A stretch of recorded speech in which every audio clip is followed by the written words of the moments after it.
The heart of blacksmithing is to be able to create the tools for the civilization that they're in. The blacksmiths traveled with the wagon trains as they came out west.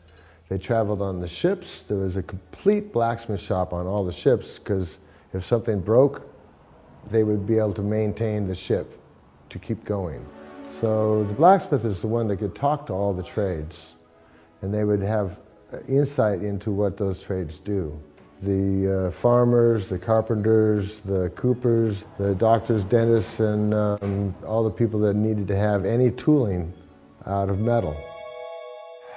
The gift of how I got started was I had this shop and I was making wood stoves to slow down the consumption of materials. I was making them out of used parts and water heater tanks and cast iron doors.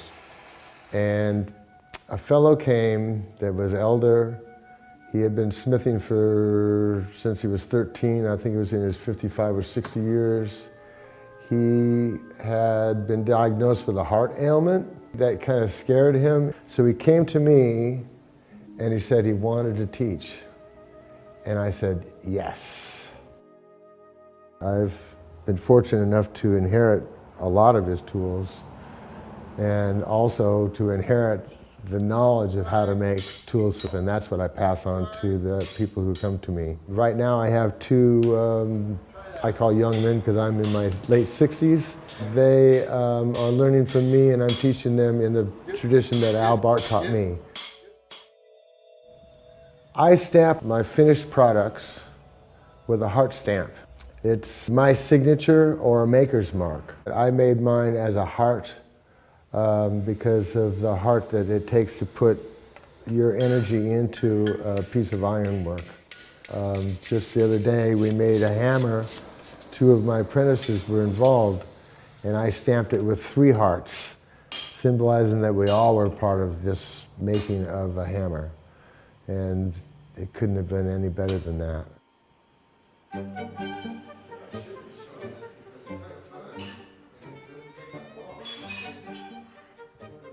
They bring elementary school kids to my shop, and it's just the biggest gift I think anybody could have is to see something that we think is one way and to see it as a totally different way. I can see their mind transforming into the ability to do that themselves. As I place the metal into a fire and it starts getting its heat, it turns black-gray, and then it turns into a red zone and a cherry red, and then a more vibrant yellowy orange color. That's when you know it's ready. And at that point, it's opening the door or beckoning you to work it. And that's something that I can see, I can feel it, I can almost smell it. And that's when it's soft and pliable. That's when the metal is truly not hard steel anymore. It's like clay.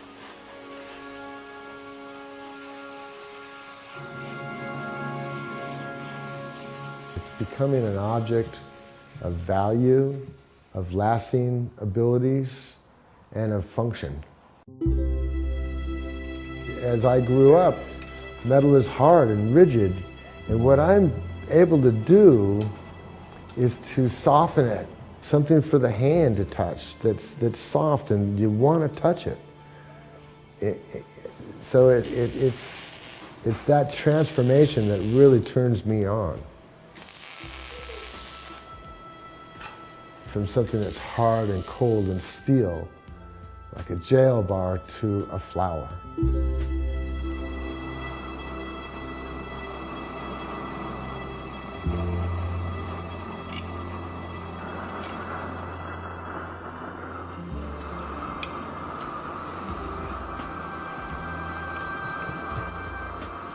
I feel very privileged to be able to take the raw material and to create a piece of art in the shape of a film that represents the filmmaker's work as I chink, chink, chink with the heartbeat of the blacksmithing, chink, chink, chink, each cog, I feel like I'm making my own film as they've made their film, and that we're both making lasting contributions to the society and the world in which we live. Voila!